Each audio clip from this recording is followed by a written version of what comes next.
What's going on, everybody? Welcome to the next episode of Arena Goat Talk, bringing on the legends of this game.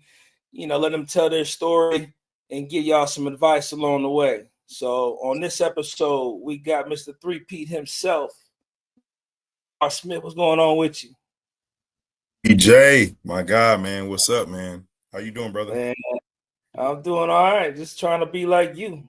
It's your world. I'm just living in it. I heard that. You and you and me both, man. I think this is something real cool that you got going on, man. Whatever I can do to help to push this thing along so this thing is successful, man. I'm all yours, brother. Appreciate it. Appreciate it. Yeah, the whole goal is just tell our story. We Yep. got so many legends from our time that just you don't know what happened to them, and you see cats nowadays that kind of look like us. They kind of mimic our game or whatever, and you want them to know, hey man, your game kind of look like Omar's. So if you wanna be great, man, you need to study his game film. Find out where he at. Reach out to him and see if he gets give you some nice advice. Yeah. I think this is man super dope, and yeah, like you mentioned, we all got a story to tell. Guys that played arena football for a number of years, we got stories to tell, good, bad, or indifferent. But one thing that is universal for dudes that really invested in the league, man, we made the league what it was. Unfortunately, things that were out of our control kind of took the league down, and they trying to get it back. But man, we were the fifth major sport for a long time, man. There was NFL, NBA, baseball, hockey, and shit. I after that it was us. Arena football was Yes. it for a good number of years. From kind of your motivation as a kid, kind of like your dreams and aspirations then. Man, I was born on the west side of Chicago, man, but I was raised in LA. All my family was in Chicago. My mom, uh, knowing how west side Chicago was, didn't want to raise myself and my sister in Chicago. So she had a friend that lived in LA. I was 3 years old. She said we just gonna pick up and move. Moved to LA, grew up in Culver City. And then moved to Torrance, and Torrance, California. As I was coming up, uh, really started found football when Chicago Bears in '84. I mean '85 went to the Super Bowl. That stands out. That year stands out in my memory in terms of Walter Payton and Refrigerator Perry and Willie Gault, and Otis Wilson and Wilbur Marshall. I was at an age where I could remember what was going on, and everybody was talking about the Chicago Bears, and knowing all my family was from Chicago, and I was born there. I was entrenched in all right, Chicago Bears. Played Pop Warner, really enjoyed football. My very first play at Pop Warner, I was a quarterback. I'll never forget it. We had I right, 27 toss, so it was a toss to the left. I turned the wrong way, ran into my running back, didn't go down, but ran into him, broken play. I just took off and went for 60. And everybody was all geeked up, and just fell in love with the sport, and grew, going through, being on successful teams and being around other good players. I was always enamored by other good players. I was like, all right, even in Pop Warner at an early age, I was like, all right, what is he doing? What makes him good? What makes this lineman good? What makes our middle linebacker such a beast? Because he just headhunting. And so I was always just enamored by, other people that were good. Went to high school, went to Torrance High, went to two different high schools, then went to Bishop Montgomery. Played wide receiver and DB. Really excelled at wide receiver. Was all county, all league, all that kind of stuff. But I knew I wasn't growing. So I was like, all right, I might have to make the switch to defense.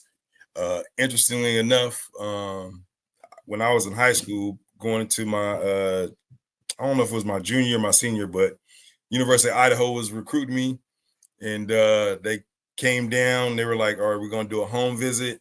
I'm like, cool, man. My first school coming to visit me. I'm like, all right, great. It was basketball season, and the coach said he was going to watch us practice and watch basketball practice. And then basketball practice is over. I'm going home. Like, man, I got a home visit. Dude never shows up. Mm. Dude told my coach, he was like, yeah, I didn't know he was that short. He was that small. So he's off our board. So I'm not even going to waste my time doing a visit.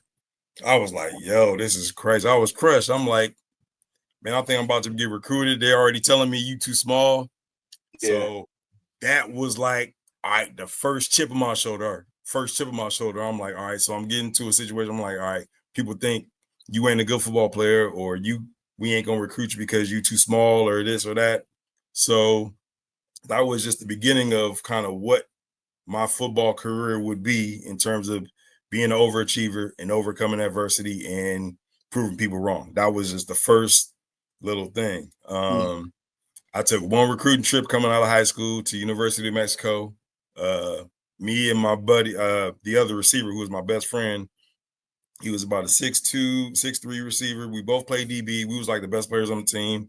We took a trip to New Mexico back in 1995.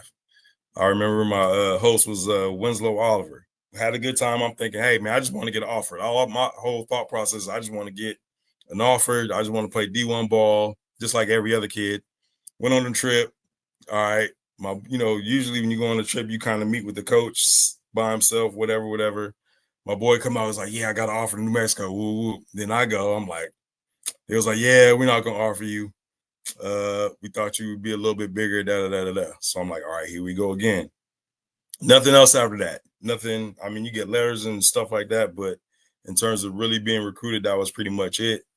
So, my best friend ends up signing with University of Oregon. And then and I was happy for him. I'm like, man, that's dope. And I was like, all right, what's next for me? I was gonna go JUCO. I enrolled in Orange Coast Community College.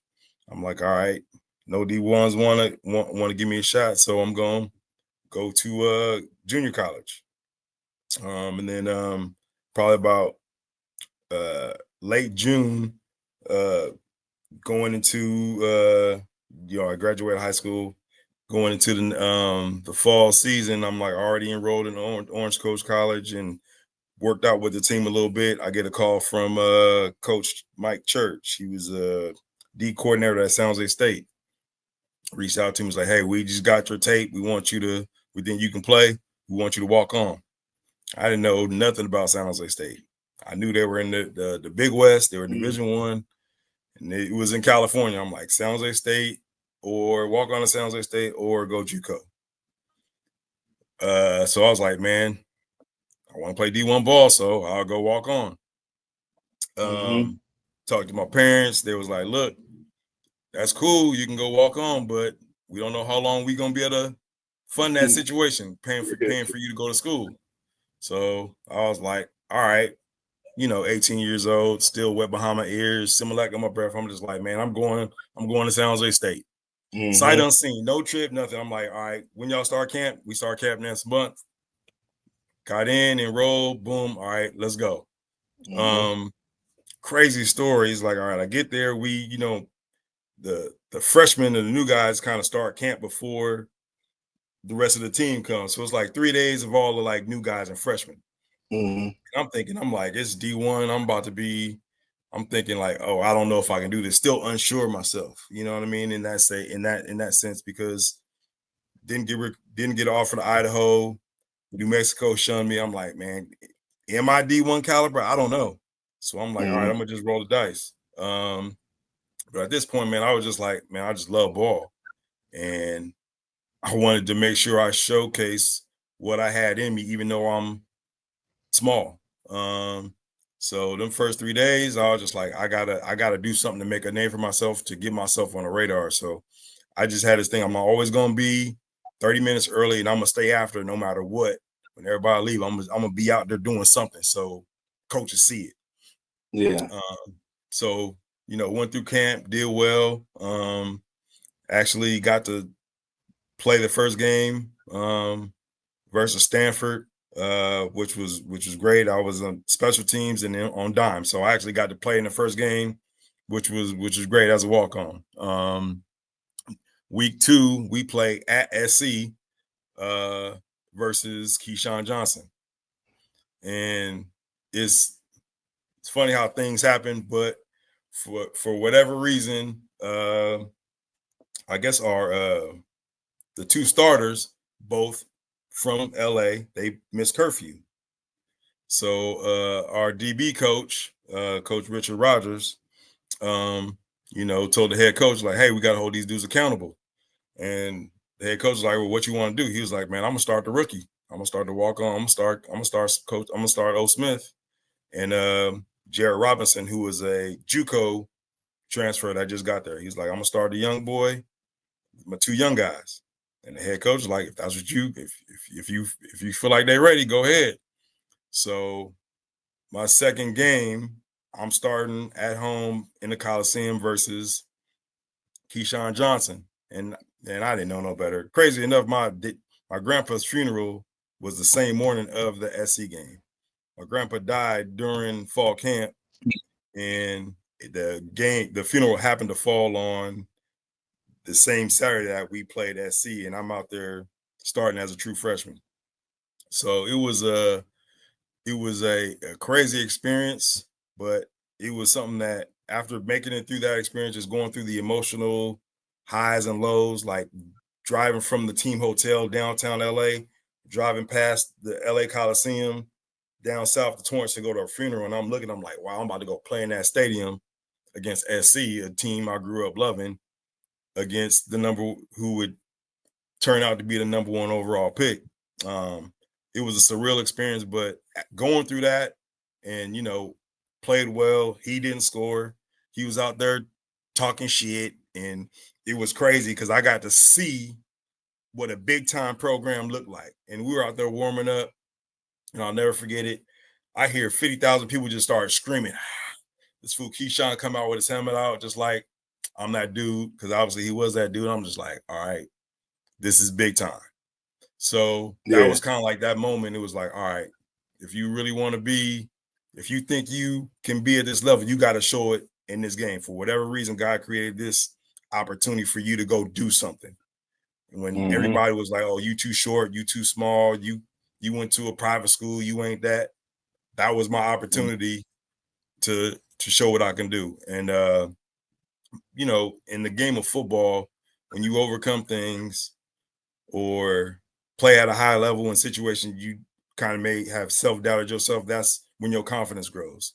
So after that game, even though we lost, but I played well, and I played against the number 1 overall pick, and he had 3 catches for 36 yards on me. Like, all right, that gave me all the confidence in the world to validate what I was doing. So that kind of just springboarded me into knowing how to play, even though I'm small. Man, I was 5'7", 155, had some big shoulder pads on. I was out there looking whack, but I was out there getting busy though. So that was like the start. End up, had some ankle injuries my freshman year, but pretty much was an off and on starter. And then my sophomore year on, I was a starter from 96 to 99. When I finished my career at San Jose State, I was number 2 all time in interceptions. I actually got to play some offense in a couple games, which was great. My senior year, I was a 2-way player. So for a kid to be too small and too slow, that was 5'7", 155, came in and just outworked the work. It's kind of what the term that I use to my players right now. We got to outwork the work. I built confidence in myself and my abilities, and I wanted to make sure that what I couldn't control how fast I was. Really, I wasn't a burner. I wasn't a 4.3 guy. I couldn't make myself taller, but I was going to outwork you and outsmart you. So that was my edge. So that was kind of like my high school and college experience. Next up is kind of talking about, you graduated. Now you're looking at the pros. What does that look like for you? What kind of attention were you getting? what were your thought process, your experiences leaving from college to pro level? Well, considering I had a pretty good college career, had put up some numbers. I thought I would at least get a shot at an undrafted free agent. I knew I wasn't gonna get drafted. I mean, just because I'm a realist, I knew I was 5'8.5", 175, and I wasn't extremely fast, and I played at San Jose State. So my hope was to at least just get into a camp and see what I can do, kind of like my start in the college. That's kind of what I was expecting. But that ended real quick. Once the draft went by, and my agent was like, "Yeah, maybe we'll get some undrafted free agent opportunities." Nothing happened after that first week. I kind of knew. I was like, "All right, don't fool yourself. The league you ain't going to the league." So I came to that realization about a week after the draft ended. So I knew that was a reality. I mean, I know we on a podcast, so I'm gonna speak freely. One of my old coaches that was played in Arena Football League and coached, and he said, dudes that play sports that want to go to league and don't get it is really it's either four things. You're too short, you're too stupid, you're too slow, or you're too stoned. It's one of them four. You're too stoned. I wasn't stupid and I wasn't stoned. So I knew what it was. Too short, too slow. It is what it is. So once I came to that realization, it was like, all right, what's next? All right, let me figure out, do I want to go do some of my degree? Didn't really know nothing. I'm not gonna say nothing. I knew very, very little about arena football. I mean, I knew of it because I've seen it on TV. I knew who Barry Wagner was. I knew who Eddie Brown was. And going to San Jose State, I knew who Steve Pappin was because Steve Pappin was electric. I used to catch games and he'd be returning stuff off the net, game winners. I'm like, all right, that's cool. All right. But I'm like, I ain't playing arena. Like, I ain't playing that. Like, that's arena football, man. I'm going to the league. You know how it is. But shortly after I graduated, I got a call from Darren Arbett. And he was like, yo, I'm the head coach of San Jose Sabercats, yada, yada, yada. He's like, why don't you come work out for 2 days? And I'm still in school, trying to, finishing on my degree. The draft was in April. I'm here early in May, and I'm like, all right, I'm about to finish my degree and go get a job, whatever. So I was like, you know what? I ain't got nothing else. So I'm gonna go work out for him for 2 days, do a little two-day workout. Especially because it was right down the street and I was getting ready to graduate soon. But I was like, I'm gonna wait till I graduated. So I graduated, I think it was like June. Went did a workout. I was like, this game is different. But the dudes on the team, I'm like, there's some good athletes out there. And plus I was like, all right, I'm gonna see what Steve Pappin is about. I see him on TV. I want to D him up. Like, that was my thing. I was like, if he the dude, he on TV, I was like, I want to go see. I want to see what it really looked like. But it was good, man. I got to go out there, run around, and I saw Jerry Reese. I was like, yo, who is that dude? He got routes. So, that's kind of how it started. And after the 2 days, they was like, look, man, we want you to be on the practice squad, finish out the season with us. I was like, well, how much is it? I was like, all right. So they was like, yo, you get a couple $100. Hey, you get food, you get housing. I'm like, all right, that sounds good to me. I mean, it's in San Jose. I'm like, all right, at least I get a chance to play ball and just see what happens. And that was the start. So, man, I started on a 2-day workout, stayed the rest of that 99 season. I think they had like maybe 5 or 6 games left. And I was like, man, I can play against these cats, man. I can get loose in this. I can do this. But it was like, nah, you ain't good enough. You ain't ready yet. Nah, you just stay on practice squad. Don't say too much. But the thing is, once I wanted to learn I wanted to learn the game. I wanted to learn everything. So I would stay after practice and I would meet with Coach Malley. Terry Malley was the GM at the time. And I would just spend time with him and just ask him questions like, what's this game about, not just from the defensive side, but from the offensive perspective as well. And I just wanted to learn the game. Yeah. And then after that, came back, and then the 2000 season started. And that's when Barry Wagner came. No. Barry Wagner was 2022. My bad. 2002. 2000, year 2000. So I was there a full season, camp, all that. And like, we were a good team. And that was awesome because it's like, all right, Darren Arbel was a really good coach. And it was an organization, and it was ran from top to bottom. So I was like, this is actually all right. I wasn't making much money, but I was playing ball. So it was cool. And, I think that year we went like, I think it was 14 games. I think we went 12-2 or something like that. And I'm like, in high school, we weren't good. In college, we weren't good. I'm like, man, I'm a part of a winning football team, and I'm seeing why we're winning. And we lost to Nashville. We were the number 1 seed, lost to Nashville. I was like, damn, it was a huge learning experience. Yes. I played in a couple games, so I was still learning, but I was playing, but I was still trying to pick up the little nuances and all that. And I was just like, all right, I'm gonna wait my turn.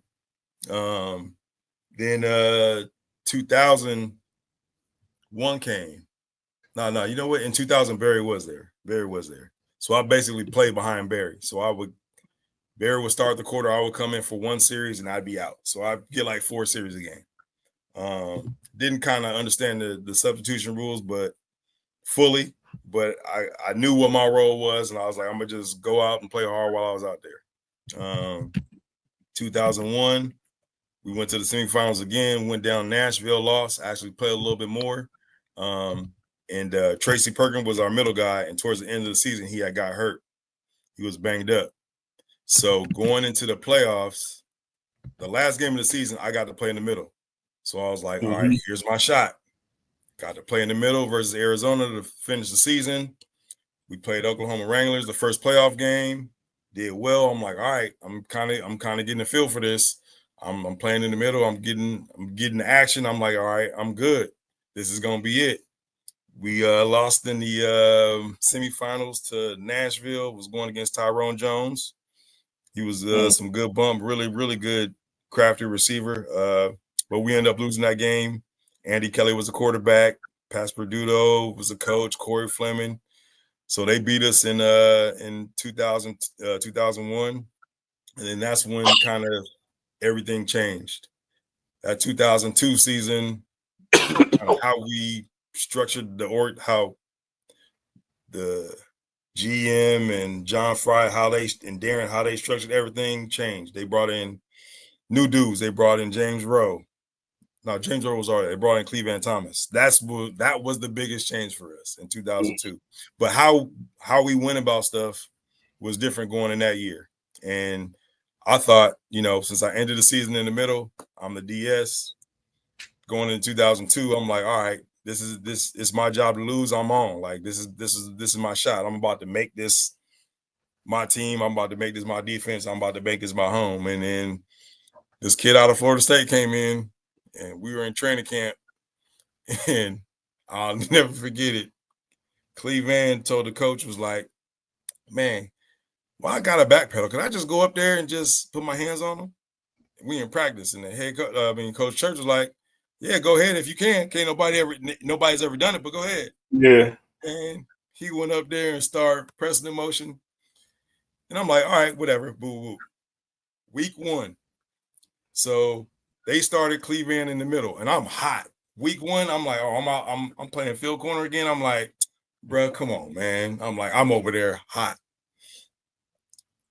Come down to the end of the game, Seb Bonner try to throw a little poco route in the red zone with like 20 seconds left. Cleve jammed the dude and pick the ball off, game winner. I said, oh shit. I said, it's a wrap for the kid. I said, it's a wrap. Like, Field corner it is. Yeah, I'm already knowing. But generally you have animosity, be like, man, all right, he ain't all that, and I'm gonna go somewhere else and all that. bro. Like, Yeah. really, for me, the type of man I am, and practicing with Cleveland all season long and seeing what kind of dude he is, he made me better. I would have not been the player that I was in that league without Cleveland. And he's, I call him my little big brother because he's a little bit younger than me, but we've shared a special, special bond. Like, I had no jealousy because I know how hard he worked and what the game meant to him, and he wanted to give back. Mm-hmm. So, man, that's my dude for life. And I'm like, yo, he is great at that. I can't be mad at him because he's great at that, and we win in ball games. Mm-hmm. So it's like, I'm gonna be great at what I do. I can play off 7-by-1 and cover you. He gonna get in your face and put them things on you. And it worked out because I was good at one thing. He was great at one thing.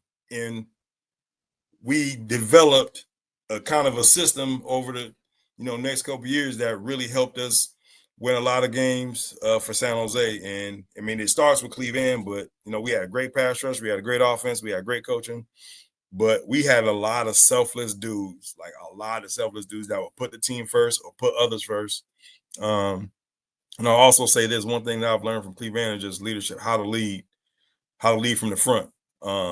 So if I'm gonna get my spot taken from somebody, it would be him.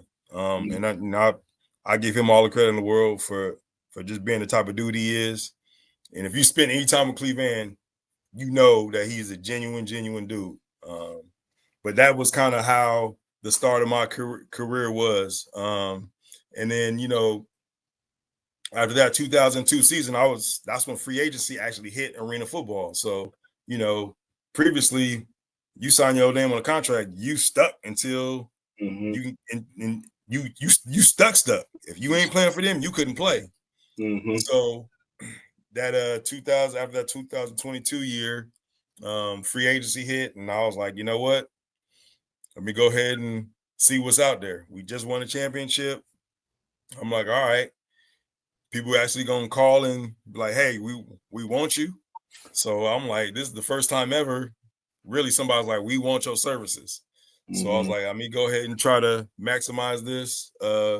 And I mean, to be completely blunt, I don't think San Jose really didn't understand my value yet because they had Cleveland. So I thought their mindset was like, we got Cleveland, we can get another corner. We can let Omarr walk. We good. We just won a championship. We got a foundation in place, so we good. That's what I think their thought process was. So basically, it kind of came down to Colorado or Tampa.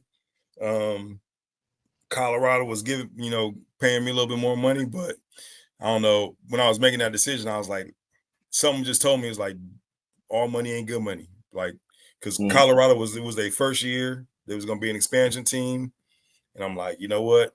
You either go there for more money or go to Tampa and try something completely new. My mentality is always like, man, go do something that everybody else don't do. So I took less money, went to Tampa, and it was one of the best decisions I made in my life.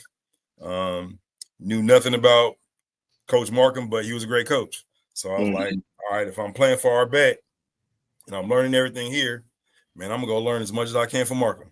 Because I want to just learn. I want to be a sponge. I want to learn as much as I can about this game. Because at this point, I've been in 3 years. I'm like, man, if I'm gonna do this, I got to maximize and be the best I can at it.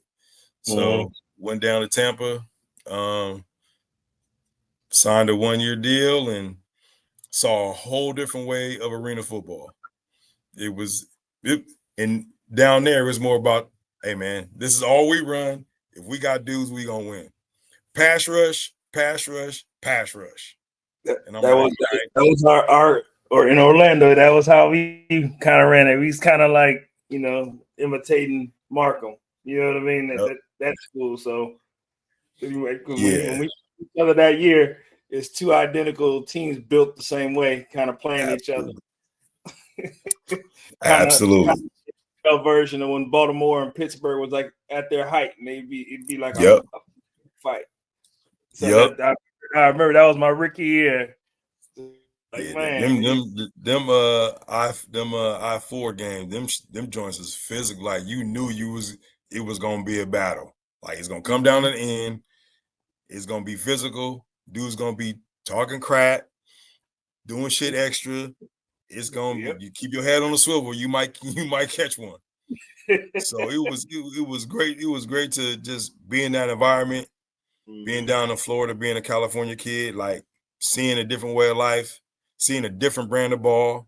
It was less coaching in details. Like, man, these are our 4 calls. Hey, man, and Mark was like, look, I know you can play man. You're gonna be our middle guy, and man, these are our 3 calls. But then what was interesting as kind of our season went on, he saw that I was very strategic and I had a thought process. I was like, Coach, have you ever thought about this? Have you ever thought about this? Well, hey, this is something we've done in the past somewhere else, but he had never done that.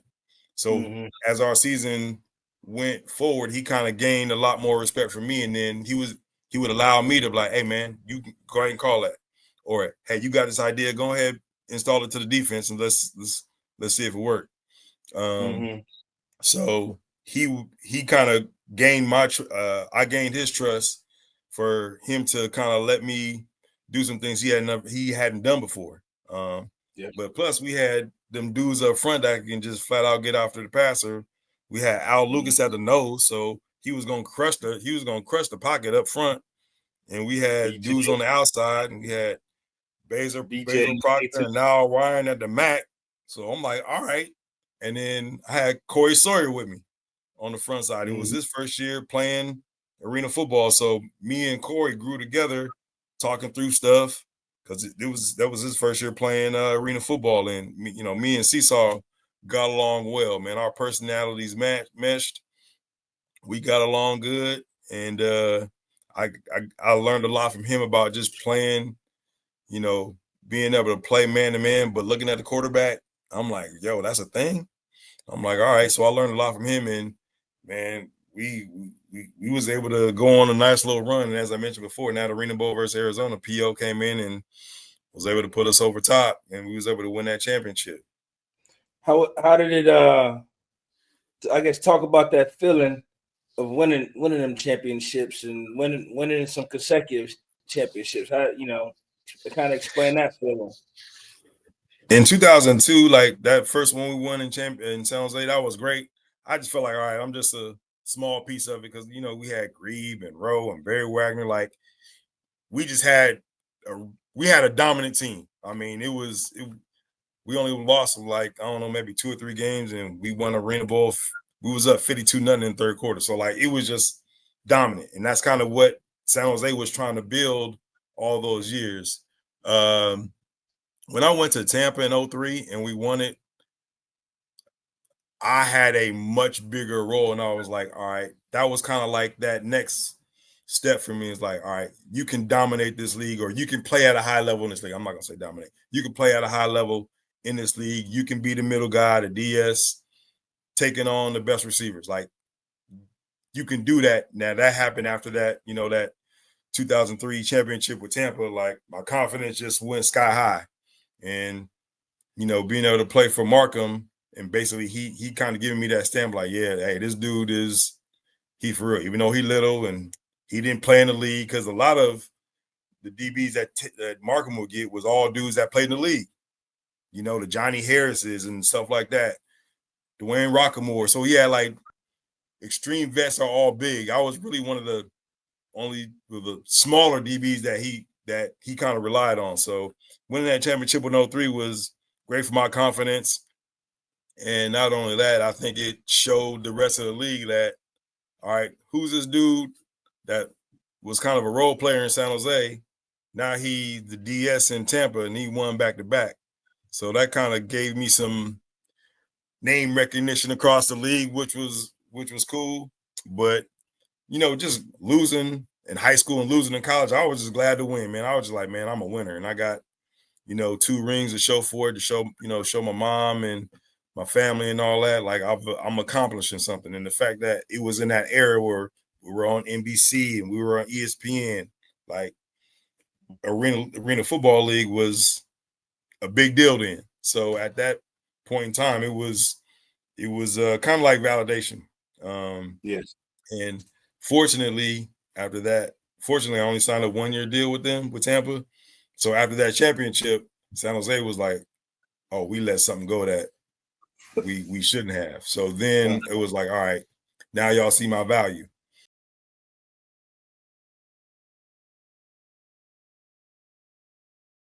So then in '04, they signed me back, and they was paying me my worth. I'm gonna say that. But crazy enough, how things happen in '04, week I think it was either week 3 or week 4, we play up in New York. Cleveland tears his ACL. So I think I was like that. I mean, no one knew that that was going to happen, but the fact that when Cleveland tore his ACL, it was a devastating blow because he was the defensive player of the year. And for us and our team, it's like, oh man, what's going to happen? We don't got Cleveland now. He's such a huge component of what we do defensively. How we gonna survive this? But I kind of stepped into that role. It's like, all right, we know O's won, so he can do it. It's just a different way of doing it, because our style of play is so different. And after Clee went down, we had to make some adjustments to how we play defense, considering Clee was always going to take guys at the line of scrimmage. But we kind of pulled it together. We had some losses during the course of the season, but we kind of went on a run at the end of the season and was able to win that championship versus Arizona on the last play of the game, which was great. Talk about the time period when you're done, right? Now you're talk about that transition. I think I heard what you said. So like towards the end, so when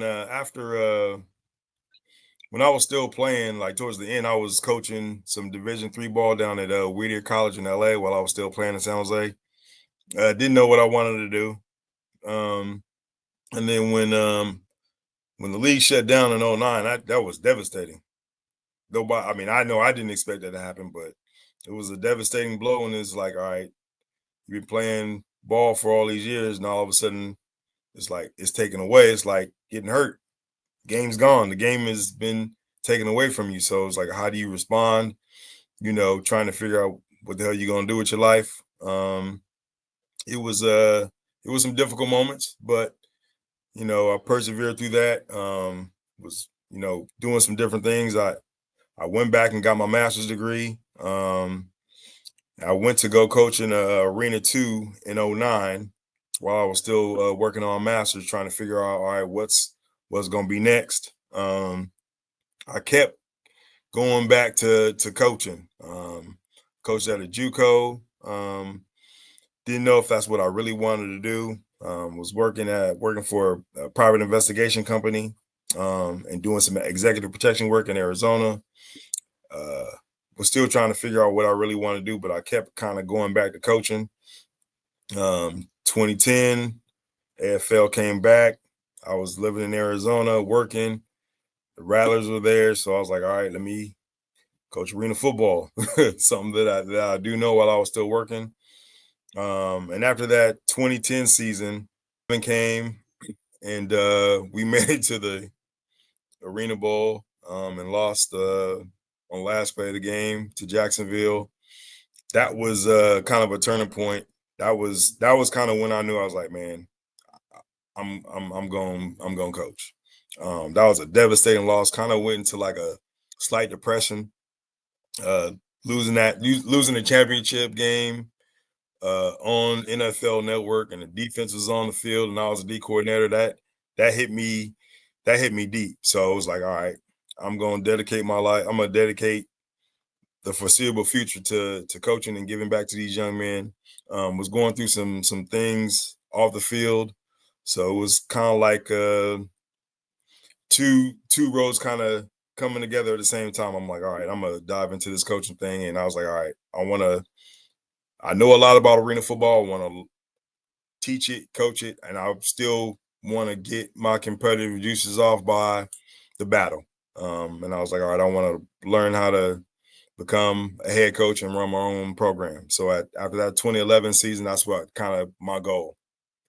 We had a lot of success in Arizona under Coach Kevin Guy. I learned a lot from him about motivating people and running the organization. 2012, 2013, won 2 championships there. Then one was interviewing for some jobs and couldn't get a head job. So I was like, all right, I got to do something. I got to kind of broaden my thought process and make myself a more attractive head coach candidate. So I was like, all right, I got to be able to put offensive coordinator on my resume because I had been coaching defense and played DB and all that. So 2014 became the OC in San Jose. 2014 and 2015 on the offensive side of the ball. And, 2015 was a magical year. We went 20-1.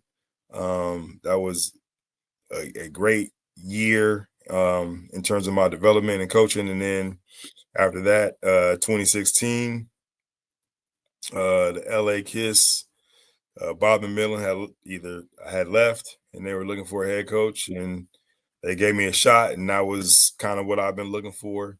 Was able to turn that team around. They had only had, I want to say, 3 or 4 wins in 2 seasons, and we were able to go 7-9 the first year and make it to the playoffs. So that was huge for me to finally get that opportunity to run my own program. That's kind of was my goal and what I was looking for. Unfortunately, it was short-lived. After that one season, Kiss shut it down, which was disappointing, especially being in LA. I was like, come on, you got to be kidding me. 1 year. But it was what it was. That was God's plan. And then made the trip to the East Coast, took over the Baltimore Brigade expansion team, had 90 days to put a team together, which was crazy, but we did it. Had a couple successful seasons, went to the Arena Bowl and lost, which was devastating, but it was that's what got me over to the East Coast. Had some enjoyable time with the young men that I coached, had some really good relationships, and being able to build a program from scratch to at least get to the Arena Bowl was something that I take a lot of pride in. And more than that, the relationships I built with some of the players was amazing. Some of those relationships, some of those guys I still are in contact with today. So those 3 seasons in with the brigade was invaluable. I would just say for the young dudes that are coming up, first off, identify what your why is. If you know what your why is, and football is a means to getting your why accomplished, then you can really maximize your potential. If you don't have a clear why, when it comes to playing ball and getting paid for it, man, it's not a game.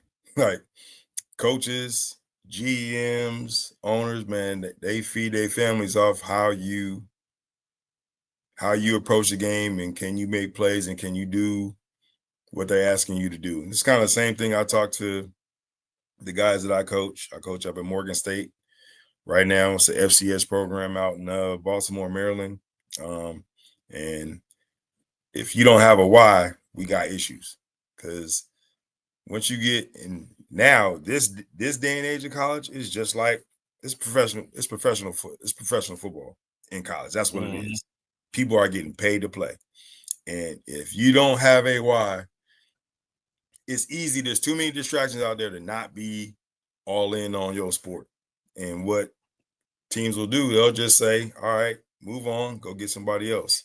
So if you want to maximize your football career, you got to have a why that creates a burning desire every day you wake up to work on getting better. Period. The guys that, hey, it's just something to do until I find the next something to do, you ain't gonna be doing it long. Straight up. So, and understand that is the game of football is bigger than you, I learned that at an early age. And early in my arena football career, I knew it was bigger than me. And being a part of the SaberCats taught me it's about team and winning than me. And I was around other men that had that same mindset. And it was about, it got to the point where it was like, I don't want to let James Rowe down. I don't want to let Cleve Van Thomas down. I don't want to let Chuck Reed down. So I got to get in here and do this. I got to do this lift, even though we just practiced 2.5 hours and I'm dog tired. I got to go do this lift. I got to go out here and go get this extra treatment because Mark Grieve depended on me. And then I'm watching how these dudes are working. These dudes go putting in the time in the film room. Cleve Van, like, yo, let's watch film together. I'm coming through. I'm coming to your apartment right now. We about to watch film. I'm like, all right, bet. So I was around dudes that it was important to them to work on their craft, to have a chance to be successful. So when you're around other dudes like that, it's easy to put in the work. But the challenging part is if you're around dudes that just go through the motions and you ain't got a why, something else that's bigger than you that's going to push you and drive you to go do the stuff that you don't want to do, you ain't going to be doing it long at any level, college and beyond. So I would definitely say that. Also, I would say go watch the dudes that were great at what you're trying to do before you. So like when I came into the league and I met Tracy Perkins, I'm like, all right, this dude has done it at a high level. Yeah, he older. He don't look great. I'm watching him in practice. He over there walking around like a 50-year-old man. But I went and looked. Man, he used to be that guy. He used to be this. I'll watch Kenny Mack. I'll watch Derek Mason. I'm like, these are the dudes that are playing at a high level. I wasn't like, oh, I'm just better. I'm like, nah, I'm gonna learn something. Watching Cecil Doggett and Rockamore, dudes that played way before me. I'm like, but I'm a football head. I'm a football junkie. You know what I mean? So it's like, I'm trying to learn from dudes that came before me. You know what I mean? I used to sit there and talk D-line play with George Williams, who was our nose after he played for the Giants. You know what I'm saying? I used to talk about, man, why is Sam Hernandez so good? He is a horrible athlete, but why is he getting all these sacks? You know what I mean? I'm just a DB, but I'm like, hey man, what make you so good? Why is your get off so like that? Like, why is your get off so good? Like, what's making you so good? You know what I mean? So it's like, you put into it, you get out of it what you put into it. And and I would also say there are young players that are hungry and want to do everything they can to be better. And those are the dudes that are going to carry this league or whatever league. Those are the dudes that are going to carry these leagues forward. Because there's going to be another young group that, for whatever reason, got the right stuff up in them that can carry this thing forward. Just like when I was coming to the league. You know what I mean? So that would be my advice to the young dudes. And I would also say, man, if you got an opportunity to play ball as long as you can. Because that real world ain't no joke. And once you stop playing, it's hard to stop. Take a year off. Like, all right, I want to play again. There ain't no guarantee. Absolutely. Hey, I also want to, since I got this opportunity, I want to make sure I talk about. I created a children's coloring book called Girl Dad. It's on Amazon. So I want to make sure this is what it looked like. If you go on Amazon, you type in Girl Dad coloring book, this will pop up. I made this last year in 2024, really for my daughters. I got a 14-year-old and a 10-year-old, but now my wife has said, you just need to put it out to the world so people can see what you've been doing or what your new endeavor is. So I'll put it out there. I'll put that out there, and you got the QR code, so they'll be able to catch that code and get there. So, all right. Well, shoot, appreciate you coming on, and definitely be in touch, and definitely got to get you back on here. We Next time we got to talk about that 2007 that semifinal game when you was in Chicago. Man, I need a minute before we talk about that one.